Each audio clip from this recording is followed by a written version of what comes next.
Been a long time. Been a really long time. I know I'm looking like Slim Shady right now, but that's okay.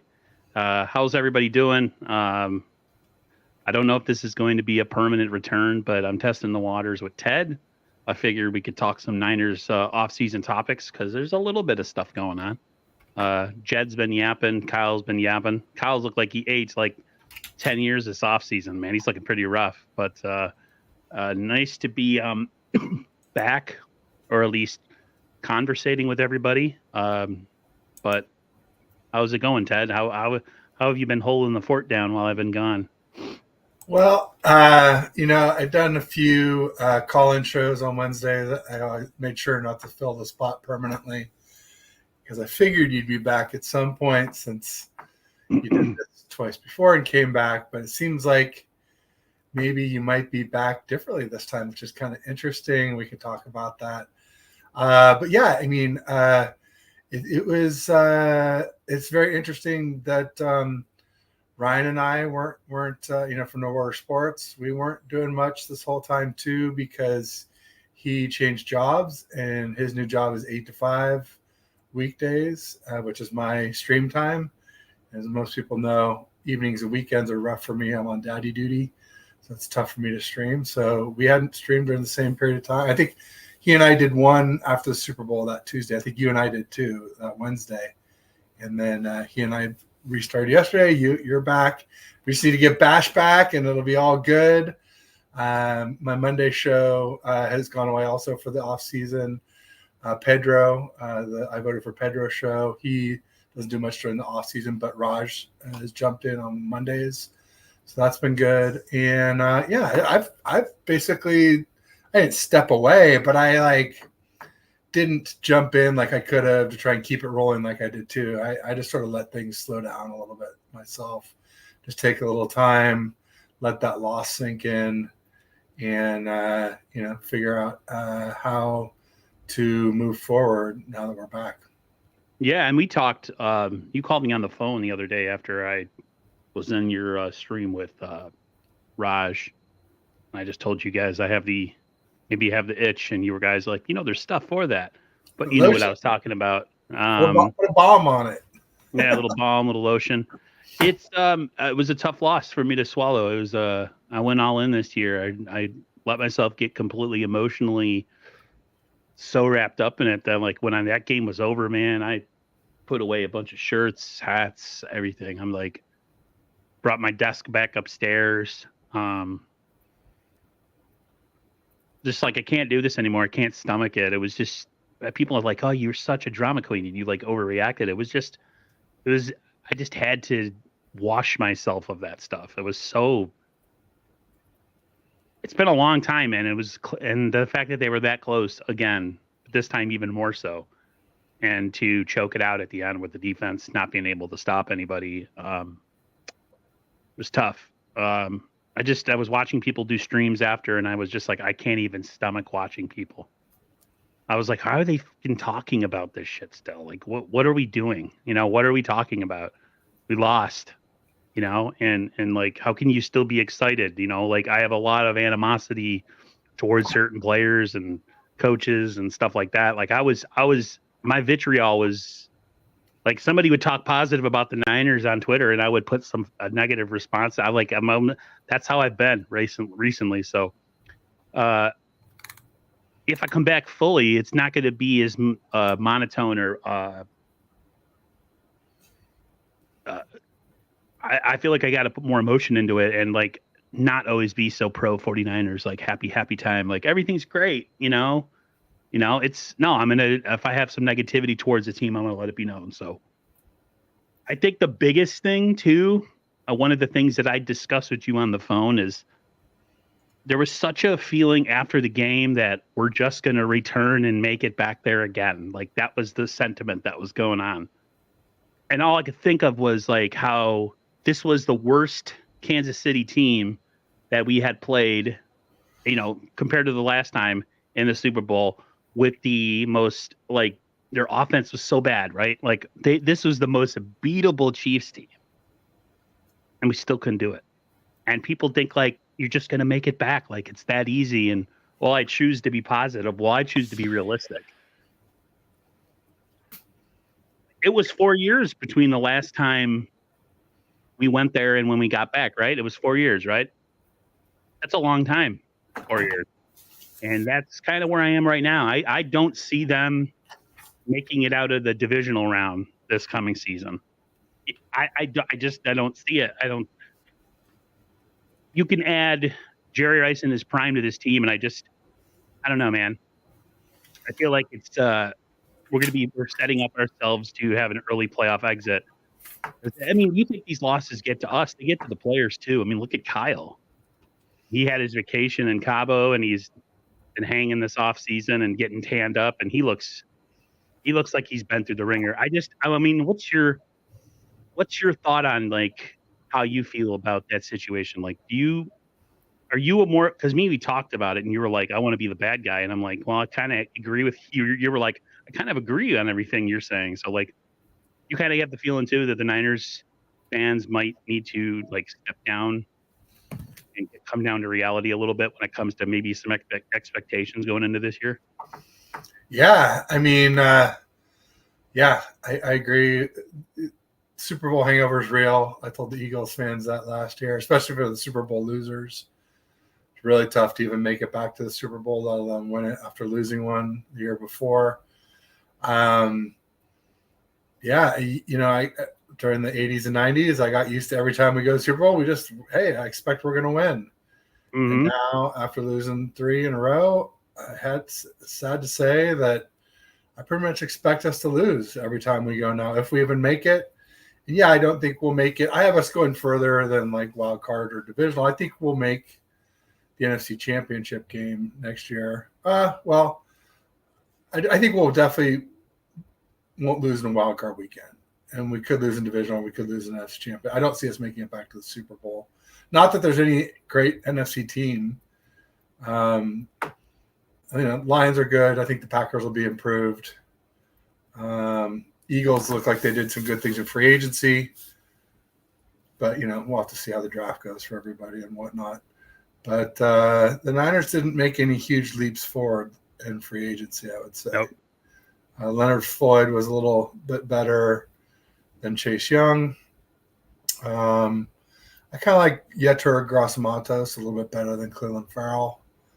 I don't like Devondre Campbell for Dre Greenlaw. That's not a good one.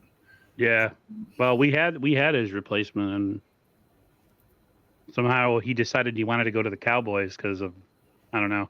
Oh, Eric Kendricks. Yeah. Yeah. Yeah, that was painful. I was telling Raj I wanted Levante David, but he got quite a bit. He got about 10 mil, so I could see why we didn't get him. I still feel like there were better. I wanted Patrick Queen from the Ravens, but he went to the Steelers. And I still want a safety, and I still want a corner. Because I don't trust Hufanga, I don't trust Greenlaw, I don't trust for their injuries, I don't trust Ambry Thomas because right. Well, they I had some topics, but we can touch on the safety. They had his name is escaping me. They had him in for a visit, former Colts player. I think it was Julian Blackmon. That's right. And from a lot of people were tweeting that this would be a perfect fit for the Niners, if the Niners are really high on him. But he came in for a visit and left without going anywhere. So right now, from what John Lynch was saying, the safety market is like really bad. It crashed a little bit. So that's why you haven't seen a ton of safeties. Or, I mean, you've seen some sign, but like someone like Julian Blackmon, who's probably top 10 safety in the NFL. Some people have him. He hasn't signed. I would love to see them sign him just because, yeah, like you said, Gibbs is probably done. He's probably retiring. And know what you're going to get from Talanoa Funga. And then coming off of that, Jair Brown. Like, what is he going to be? You can't have him be the end-all, be-all back there. So a lot of people are like, oh, I don't understand why we're looking at safety in the offseason. I'm like, I understand. Like, it's a question mark right now. So what did you think of what did you think of some of the moves? Like, I thought some of their off-season moves, like you said, they weren't sexy, but I liked that they doubled down. Like, they go after two defensive tackles, right? They go after two edge guys. They'll go after two corners, a special teams guy and a guy who might be able to start outside. And I forget his last name, Yamian or something like that. Yeah. Yeah. And yeah, Devondre Campbell isn't Dre Greenlaw. Well, I think personally, I know this is going to rub people wrong the way. I think if I had to pick a guy who I'd want to keep on this team as far as linebacker, I'm a Greenlaw guy all the way. I think Fred Warner is really overhyped. He's a really good player, but he melted in the Super Bowl, being this quote unquote leader, right? Your guy goes out, Bosa, the guy who is almost emotionless and doesn't say much, right, is going over to you and trying to shake you out of your apathy to go out and perform. And like Greenlaw, like the way that game started and Greenlaw's impact and just some of the hits that were happening and the like just the veracity and the what's the word I'm looking for? The violence. I was like, man, now that's how you come out in a Super Bowl, right? And as soon as he got hurt, gone, right? They were soft like cottonelle tissue. So Greenlaw is hard to be replaced, okay? I think one of the reasons that they were okay with a guy like Devondre Campbell, Ted, is that they have two young guys waiting in the wings. They have Jalen Graham and they have D Winters. So Jalen Graham and D Winters have a perfect opportunity in training camp and in the offseason to kind of stake their claim at a position that soon, with Brock Purdy getting money, some areas of this team are going to have to get gutted in order to afford a quarterback. And like one place you could go would be linebacker, especially if two of these young guys turn out to be something. And so you can't keep everybody forever. But I'm okay with Campbell. I'm okay with Warner and the two young guys at linebacker. I'm sure they might address it again in the draft. Knowing them, they got 10 picks, 9 picks. So, Dre Greenlaw to me is the heart and soul of the defense, hands down. I don't know if you agree with me that I think that Fred Warner's a little bit overrated. He's definitely the enforcer now that Jimmy Ward's gone. Right. He puts the big hits. He's what kept Mahomes from scrambling. Yeah, I like Malik Collins, who we got from the Texans. I think he's looking good as a D tackle. And I like it's funny that his name is Jordan Elliott, the one we got from the Browns, the depth defensive tackle.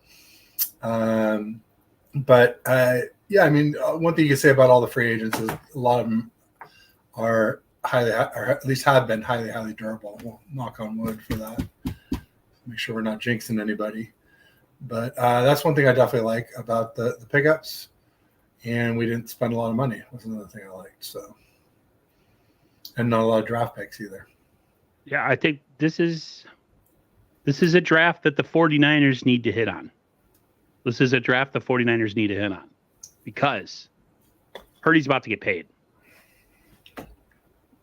Whatever way you feel about him, Ted has his own ideas about Purdy, and I agree with a lot of them. I'm just maybe less. I'm like more like, gee golly, with Purdy, which that can change with me if he goes backwards.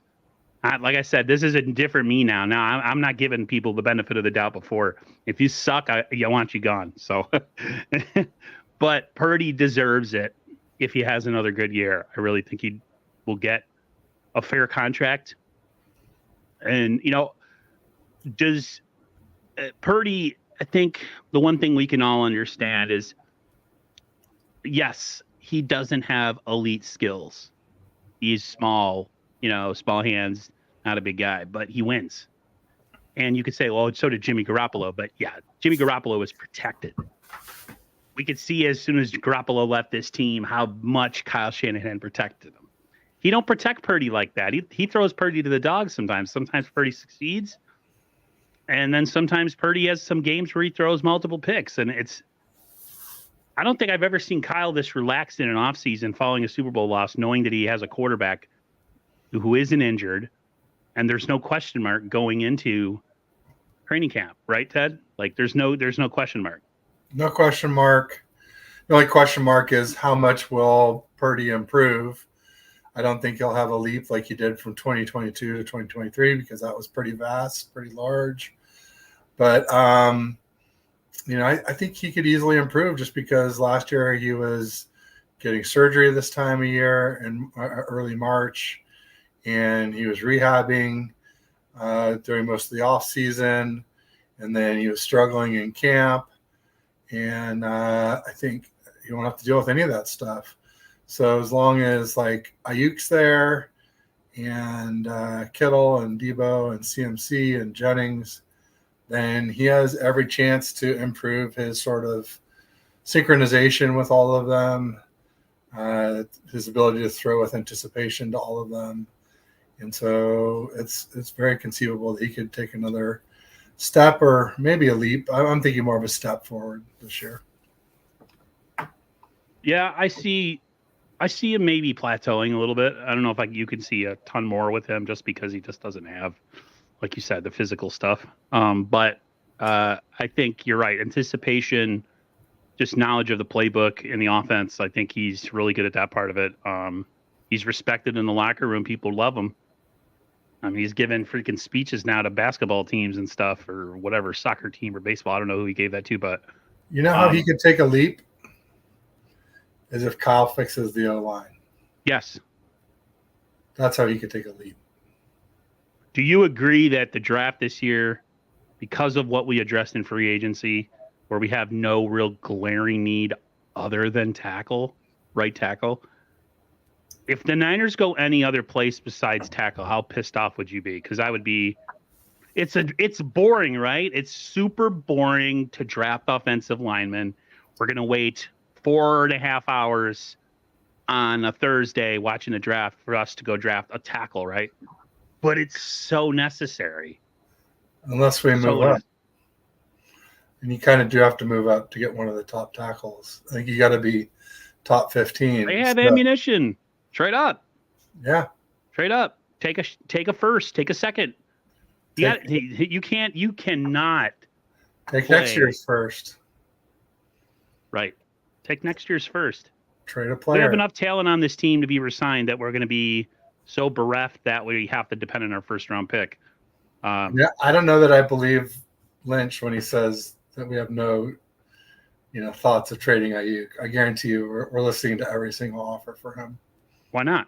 Yeah, he's replaceable. As you should. He's totally replaceable. And it's a wide receiver heavy draft. So yeah, people. I think here's something that's going to rub people wrong way.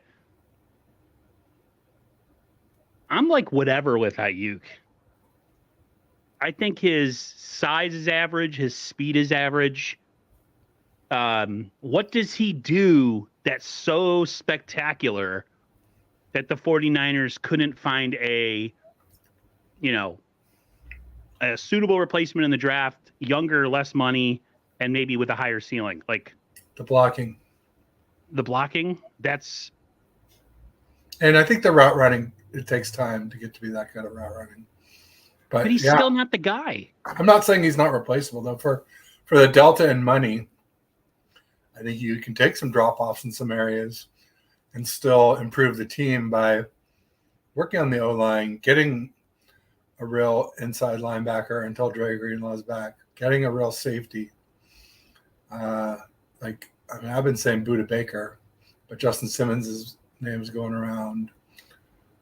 There's some, like we said, there's a lot of safeties on the market. Quandre Diggs, Micah Hyde. Yeah.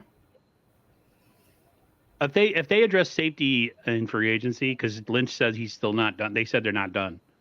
So don't be surprised if another signing happens. Might be really small, or it could be, like you said, a safety.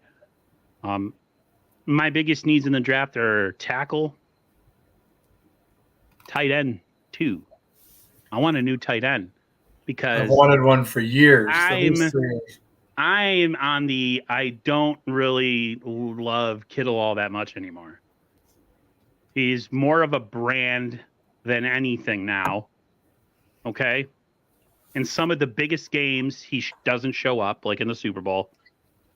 You know, he's screwing around playing with a guy, and a fumble happens, and because he's screwing around, he doesn't have time to turn around and recover it. Like, I was backwards to the ball, Aaron. Don't come on. I'm gonna defend him on that one. But he did disappear in the Super Bowl. Part of it is having to block. But yeah, no, I agree with your points. Other than the fumble one, he's fragile. He's fragile. He's always hurt. Okay, every season we start, he seems like he's hurt.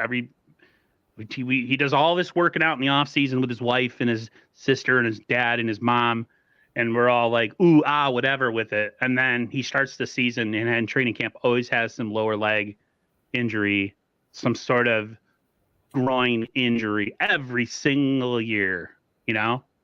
And same thing with Debo. Although I think Debo really healthy is super dangerous. The Niners, I think wide receiver should be a position that they look for in the draft. I don't know what you're going to get in later rounds, but you know, Juwan Jennings, yeah, we kept him. But I mean, you can always get better at receiver because they're really about 3 deep, and then it's like nothing. You know, Debo. We did sign Chris Conley, who I liked in camp and who did show up in the playoffs. I liked him for the 53-man roster. He didn't make it, but he did show up in the playoffs some. But I'm with you with tight end too. I love Kittle, but even if you love Kittle, you gotta. I mean, Lynch or Kyle, I think it was Lynch, came out and said like, "Hey, Kyle's offense can't really soar to its highest heights unless you have 2 tight ends who can both block and catch, because." You know, with Charlie Warner or Ross Dwelly, you're literally telegraphing the play when you put them in because Warner can't catch and Dwelly can't block. And so they're both half tight ends. So, you know, I've been talking about this forever. So I'm with you there. Tight end would be a huge one for me. I just hope it is for the organization. That I'm trying to think what other positions in the draft. I would love to see them draft a real interior defensive tackle. Like a 6'1", 340 pound, just an anchor in the run game. Someone who can't be pushed off, right?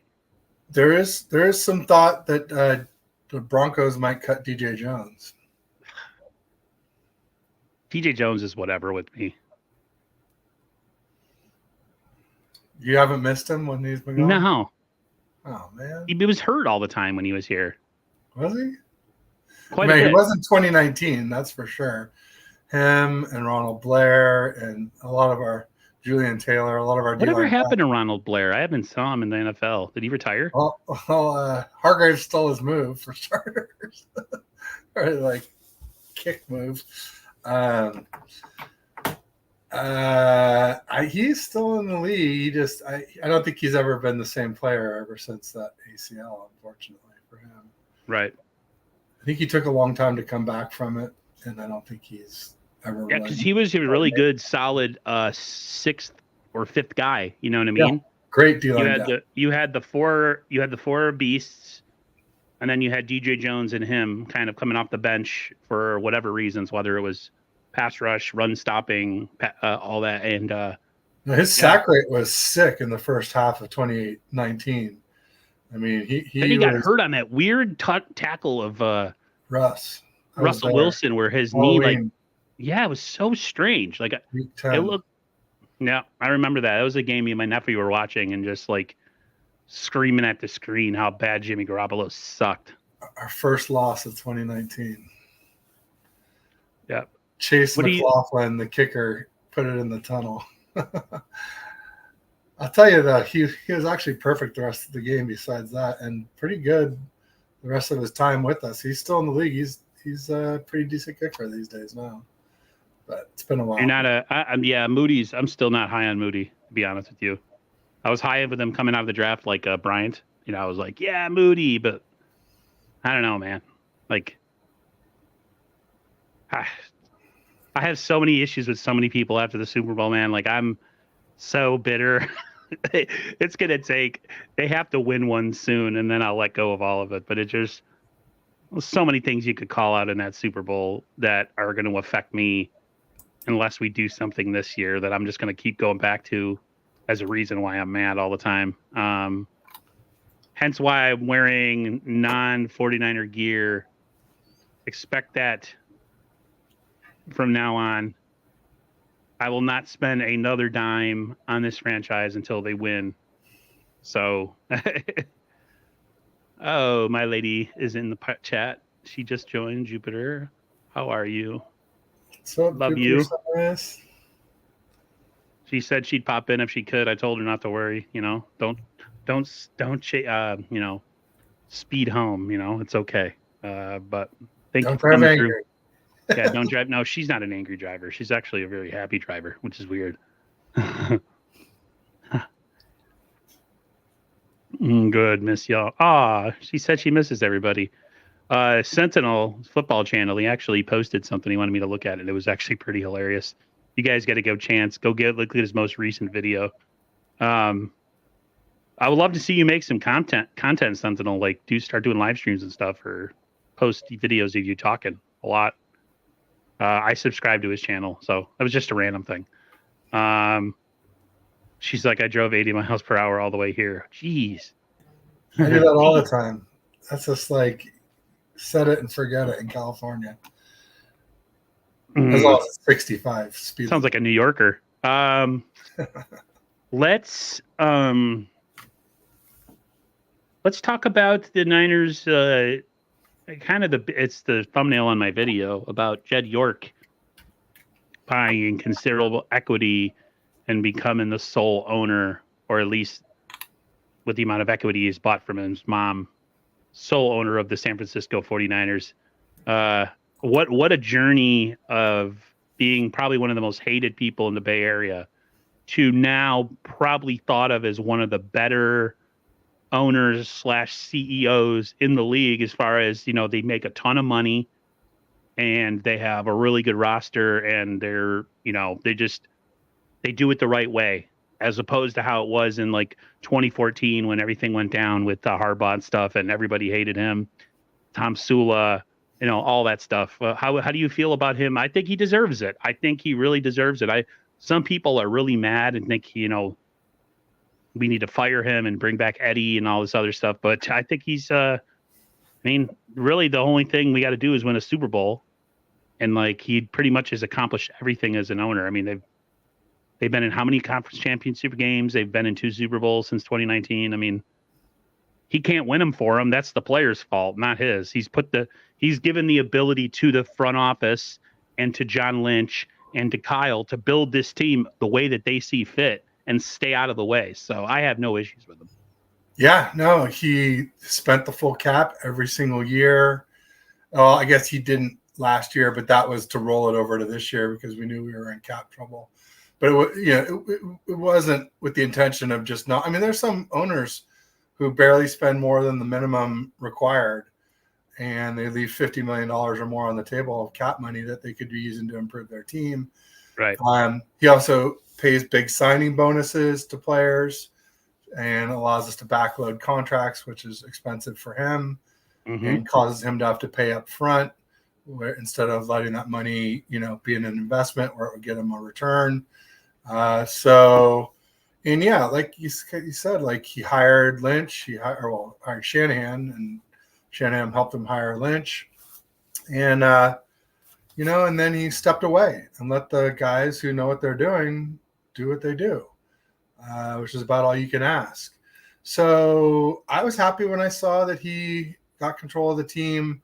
I mean, the dark days were from 2002 or 3 till 2010, but Jed took over in 2008, and then he started making changes. He tried Singletary, it didn't work, so he tried Harbaugh, and that was a big success in as far as coaching goes.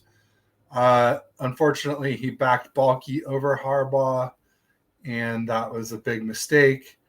But obviously, Tom Sula was a mistake. Chip Kelly was a mistake. But then he hired the right guys with John Lynch and Shanahan.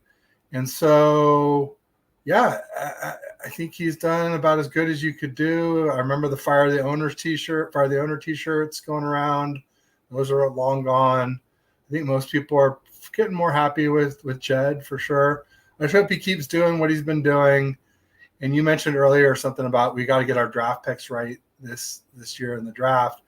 I agree, and I do have some doubts about that because last year or 2 years ago we lost Rand Carthon, and this year we lost Adam Peters. And I think those were two of the big brains there in the scouting department. So I think it's going to be tougher for us to really nail, especially those late round draft picks that we've been known for. But I'm happy that Jed got control as long as he keeps spending. There's a part of me thinks like, oh, well, he was happy to spend the money when it was his parents' money, but now that it's his, he might get a little cheaper with it. I hope that doesn't happen. I don't think it'll happen. I don't think he will, and I think until this team wins the Super Bowl, every year is going to be all in, or as much as they can go all in. But Purdy coming up on a deal, it's going to be a lot harder. This team's going to have to jettison a lot of talent in order to pay him, unless they pay him something fair, and we'll see. I'm not worrying about that. I think we've. You're right. Like most of the first half of the 2000s, the Niners were really bad. All the way up till the 2011 season. It was like a renaissance season. It was unbelievable, right? And then those 4 years they did whatever with Harbaugh. To me, Harbaugh wears on people though. Like when he was done being the coach, I was actually kind of over him personally. His approach became so irritable, especially when they were like losing to Seattle all the time, and he was all discombobulated on the sidelines, spitting all over himself. Like I was just like, enough of this guy. Please go. And the problem is they hired friggin' Ron Jeremy, aka porn star. Whatever his name is. Jimmy. Tom Sula. Ron Jeremy. Yeah, they got Ron Jeremy. Yeah, that was a bad time. And they've come a long way. I mean, you got a lot of homegrown talent on this team. I think that's one thing people think like, oh, the Niners go out and they get free agents. And it's like, no, they really don't. They kind of stick home with their players. I mean, Warner, Greenlaw, Bosa, Armstead for the longest time, Jimmy Ward for the longest time, Jaquiski Tart for the longest time. Like all those guys are drafted. All those guys came in via college. They didn't come in via, spending tons of free agent money. And it's people, like you said, then you're not super moved by their free agency this year. I was just happy that they went out there and they addressed like a lot of stuff before the draft so that they essentially go into the draft and not reach. They can draft, they can go best available, and they can also just say, hey, you know what? We need this. I'm going to go draft that with pick 30 or 31 or whatever they pick in the first round. So 31, it's been a long time since they won a Super Bowl. I was 15 the last time they won. Somebody in the comments was talking about someone who does content. I think his name is Carcast, whatever. And they were saying he's never seen one in his lifetime. My nephew hasn't seen a Super Bowl victory in his lifetime either. So I've seen multiple. The one, of course, I remember the most was against the Chargers freshman year in high school, but it's been a pretty long time. And it's like I said before, there's no guarantee we make it to the Super Bowl this year. And a lot of people are just assuming that it's going to be that way. You look at the NFC is getting better. Packers are going to be better. Seahawks are going to be better. The Rams are going to be better. Cowboys, they'll always put a good team on the field, and I know they choke all the time, but like Detroit, it's the Niners. The Niners had everything go perfect for them in the playoffs. They got home field, everything worked out. They weren't super injured last year, and they couldn't get it done. And now this year, it sucks.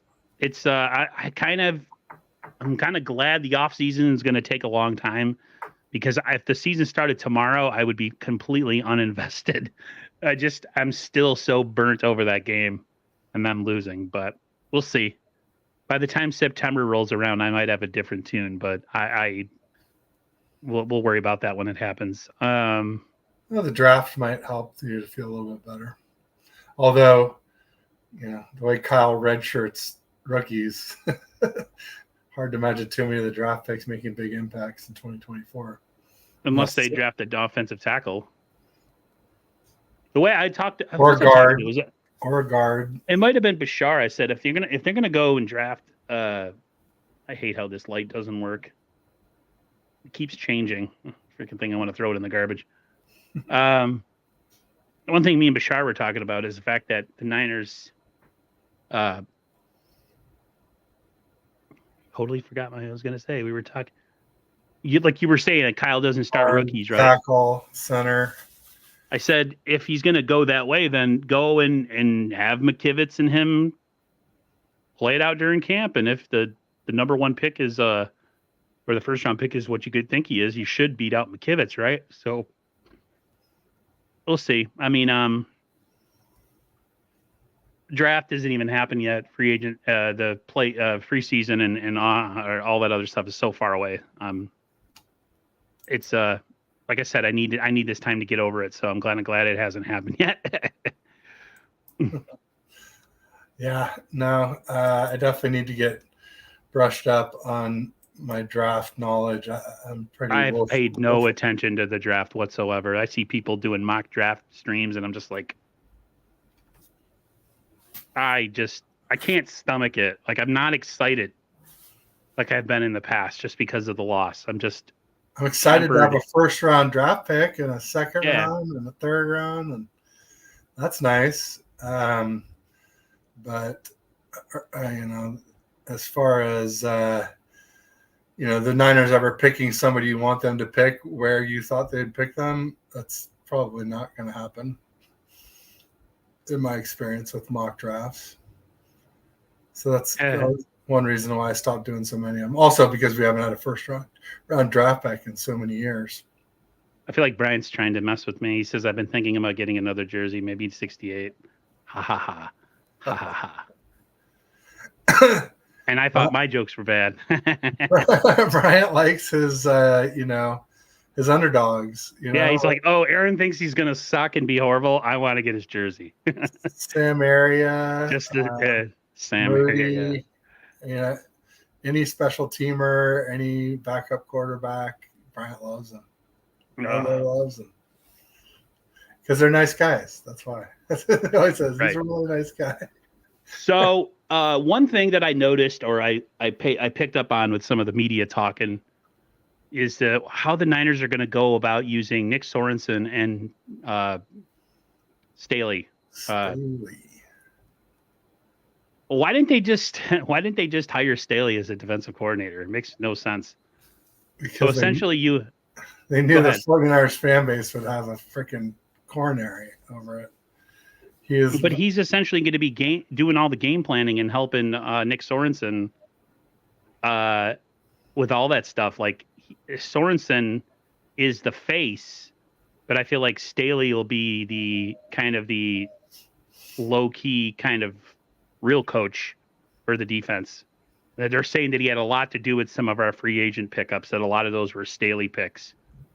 I like the Leonard Floyd pick. I think he's solid. 10 sacks a year. He's never hurt.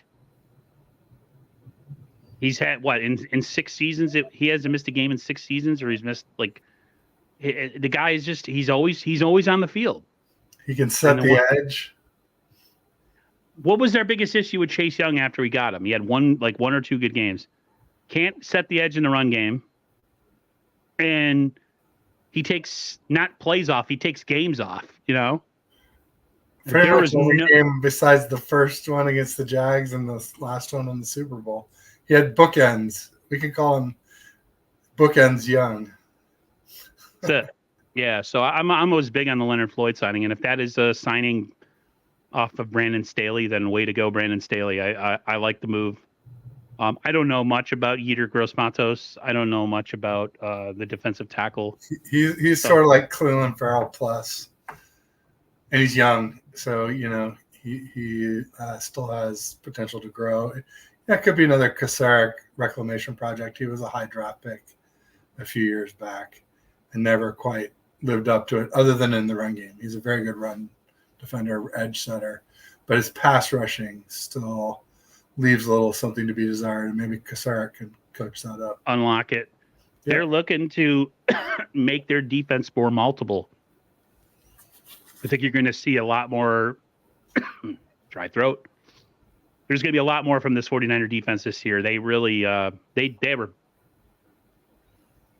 played really bad at times last year. Like they looked just out of place, and like I don't know, like there was definitely a disconnect between Steve Wilks and that roster. My issue is you play and you make money and you just do the best you can with what's being called. And I don't like the fact that he was scapegoat, so to speak, like for poor play by players and stuff. I thought that was kind of lame and kind of weak sauce, but it was obvious Kyle felt the same way because they didn't wait very long at all after the Super Bowl and they got rid of his ass. So Nick Sorensen pick was very, very, very underwhelming, but the fact that they brought in Brandon Staley, it kind of gives me an idea that, you know,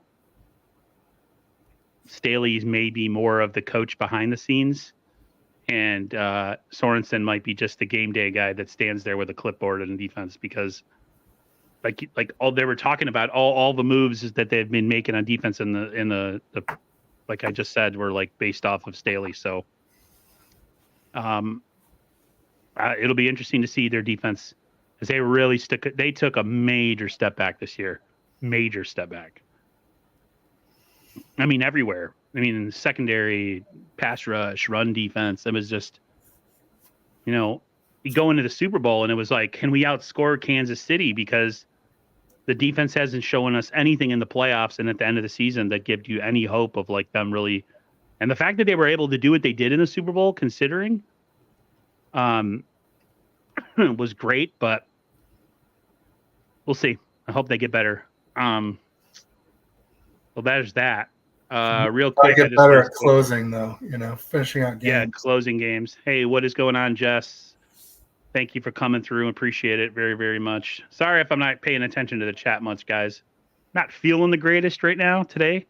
I've had this like neck kink headache all stinking day. Like it's like right here. I was like every time I move, it's like ugh. So just gotta do a little yoga, stretch it out. Yeah, me with yoga, that would be funny. Give me 1 second. I gotta mute my mic. A little downward dog, you know. You'll never see me do no downward dog. That's not happening. Oh God. Sun salutation. What else we got here? I do yoga to stretch out before I go riding. I probably need to get back into that now that I've gotten back into riding. Yeah, I definitely don't stretch a lot, and that's definitely something that I need to start doing. I mean, I wanted to kind of hit this point, but we talked about it earlier, but I want to re-hit it as, you know, the current window of this team is going to close once Brock Purdy gets his deal at next season, not this season. Are you thinking that the Niners biffed it by not beating Kansas City and that they're going to have a hard time reclaiming that once he gets his money next year? I think it'll start to get tougher next year, but I think, you know, realistically, they'll probably backload it. I mean, if you look at Jalen Hurts' deal, I don't think his deal really starts kicking in until 2026, and he signed his, a year or two ago or last year during the offseason. So you can definitely sign a deal and still have not hurt the team dramatically for a year or 2, 3 years after. So, but yeah, the clock will be started at that point, and it'll be unchangeable. You know, it's like credit card debt. You can refinance a few times here and there, kick the can down the road, but eventually you got to pay that thing. And so the same thing with these, backloaded contracts. So yeah, I think the clock starts next year. I think we still have 1 to 2 more years after. But yeah, I'd be surprised if we made the Super Bowl more than once in the next 3 years. Yeah, it's going to get more difficult. People are going to start aging out. That's the other side of it. Even if you have money to pay them, they may not be worth paying. Yeah, like my whole thing, the 2 players that I look at, or 1 player that I look at that is aging out is Kittle. for the money they pay him, the production. I mean, he had a decent year this year, but and he had core muscle surgery. Yeah, he had core muscle surgery. He's hurt all the time. So did Mooney Ward. I mean, he plays such a physical, violent. I just think he's already in a place that he's going to move on after football, and he's already like. To me, I don't think football is his number one focus like it used to be. He's a brand, and I keep telling people that he's a brand. George Kittle is a brand. He's a wrestling guy. He's a health guy. He's a this, that, and the other guy. Zenny Eyewear. Yeah, he's an eyewear guy. I feel like there's some players on this team that we got to start looking forward to getting rid of sooner rather than later, and he's one of them. I know Debo. A lot of people get really kind of fired up when people talk about Debo, but Debo. Well, a lot of people don't realize how old he was as a rookie either. I think he was like 24 as a rookie, or 23. So who's that? Debo. I didn't realize he was that old as a rookie either. He's a lot older than most of his draft class, or all of his draft class. Most receivers even a year before him, or most of them are younger than him. That's crazy. Yeah. Trent Williams. Don't forget Trent Williams. Talk about aging out. Yeah. He said he's coming back in 2024 to break some record, which says to me, once he breaks that, all bets are off. Yeah, that's two players right there that you got to have a plan going forward to replace. You can't spend salary cap on a tackle. You can't spend salary cap on a tight end. You got to find stuff in the draft. They have a lot of picks this year. They have to hit home. And you're right. Without Adam Peters, it was like the one guy that I didn't want us to get rid of, and they got rid of him. And I thought he wanted to stay here. Everybody said, "Oh, he's a West Coast guy. He wants to stay." And it was like, I don't get that vibe at all. He took a nice big fat paycheck and went to the Commanders. So, we'll see how they draft this year. They have a couple new guys that have stepped in that have been there. But I definitely have pause. Sentinel says George Kittle is a goof. I totally think so too. I just don't think he's focused anymore. He vibes me the wrong way when I watch games. All the clowning around and just the bull crap. It's just, dude, focus on the game. Clown around after you win a championship. Oh, I got to find the camera and wave at it. It's just like, whatever, I think the Commanders did pretty well in the free agency market. What's that? I think the Commanders did pretty well in the free agency market. I think the Commanders are going to be a better team because of some of the front office moves that they made. And now, they're really, really, like fully removed from Daniel Snyder. So, well, and speaking of bury a brain trust that went there, the first guy they hired before Adam Peters was Bob Myers from the Warriors, who put together the four championships with the Warriors. Mm-hmm. So he went in there and helped them consult on, GM, on, coach, all that good stuff. They've done a good job with their hiring, and they've done a good job, as far as I could tell, with the free agency. So I wouldn't be surprised to see them do a good job with the draft. But obviously that takes time to – people love to grade drafts like the day of, and you're just like, come on, man. Yeah, I used to get really excited about hearing the guys grade the drafts, hoping the Niners got a really good grade, and then it usually meant nothing for the Niners during the season, like almost all the time. The Niners never get good grades, but here we are, second best team in the last 5 years, not named the Chiefs. Yep. Maybe you could throw the Super Bowl winners in ahead of us, maybe, but none of them had the consistent success that we had. Right. The Niners put themselves in a position every year to do it. Just a matter of not being able to come through with a championship. What do you got going on in your channel? I know you said you've taken a break from a lot of shows. This show is probably going to be one that I'm going to do, and then I'm probably going to see going forward.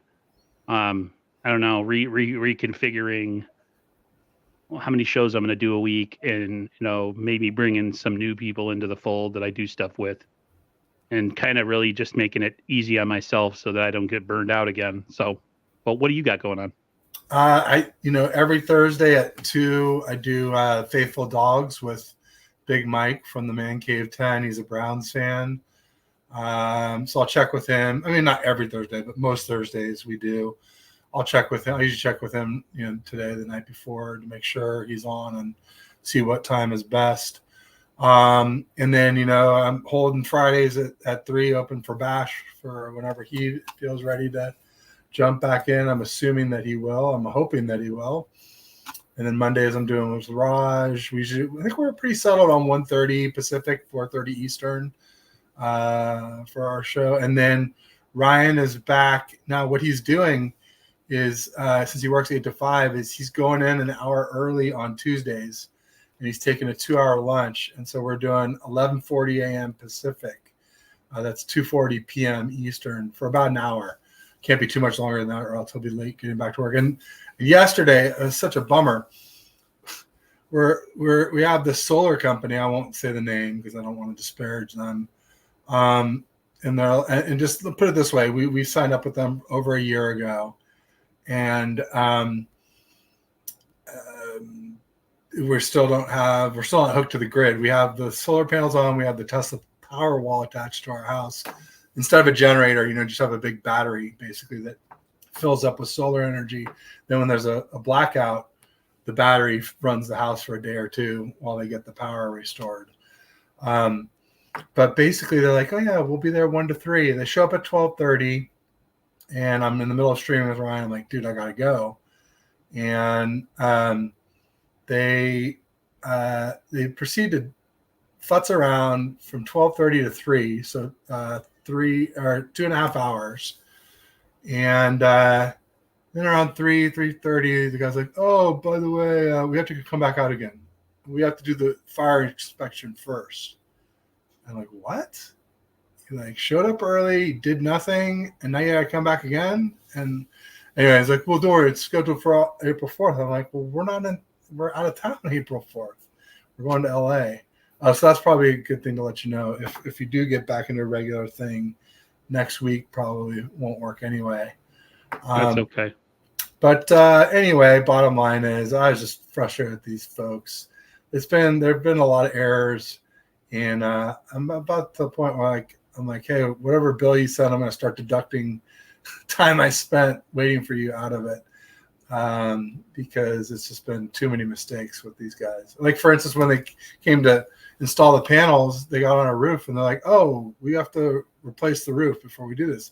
I'm like, you guys came out and inspected the roof and said it was okay. Like, what is going on? It's like, I don't understand how some of these companies stay in business.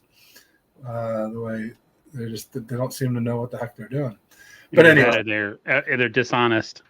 Yeah, or that. These guys aren't dishonest. They're just inept. It's just they just can't get their S together. Some of it, I guess, is our town has a lot of restrictions, and they make it difficult too. So that I'll cut the blame in half, but still, there's still plenty of blame.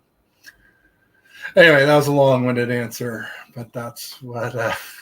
So yeah, Mondays with Raj, Tuesdays with Ryan at 11:40, and then hopefully you Wednesday 3:30 like we used to, First and Ted. Yeah. And then, or we could rename it too. I don't know if we're rebranding that too. I noticed you went for the black overlay here or background. Just it's a very different look. I like it. Yeah, I got the beard in now, so it makes me look more menacing. But yeah, hey, anybody who's in here today, I know I don't get a ton of views. That was one of my biggest bones of contention of why I keep doing stuff if I'm not getting, the support I think I deserve for doing it for so long. But there was people in here today, and they've been super supportive, and I've known you guys for multiple years. Thanks for coming back through. Appreciate it. I know it was kind of a short notice. It was only like a day before that I put the stream up, but thank you very much. I'm going to get out of here. I'm going to go eat some dinner. But me and Ted, if I get back on a regular basis, Ted will probably be on Wednesdays as usual, 6:30 Eastern, 3:30 Pacific time. And then I'll figure out what I'm going to do with the other shows. Might not see me much, but I'll probably come back near a draft and maybe start getting a little active near the draft. But I just, wanted to say thank you to everybody that did come through here, because I thought I was going to be talking to absolutely nobody, but appreciate it. Well, it does take time, when you step away. Some people step away. I just don't want to overcommit. Like I had the itch. I told you I had the itch to do it. I feel like I've scratched it, so to speak. So, I have anxiety and I get stressed out about stuff. So like if I overcommit and then all of a sudden I'm like, I don't want to do this, then it's like people are like, you're screwing with me. So today was cool. For you. That's what I always say. Yeah, and I appreciate that. And then we'll figure out. The season is still like 5.5 months away, so I'm not even really super overly concerned. Somebody made a point though. He's like, when you're in and out. Yeah, the line is back. I like that. Thanks, babe. But when you're in and out, it does affect the algorithm a little bit. But at this point, with some of these huge ass channels like Last Second Sports and Hensley and Grant and Larry, doesn't really matter. It really doesn't. Unless I had a naked lady on the stream, no, that might bring in some views for about 2 seconds before I get banned. But no, that's not happening. So everybody have a great rest of your day and evening.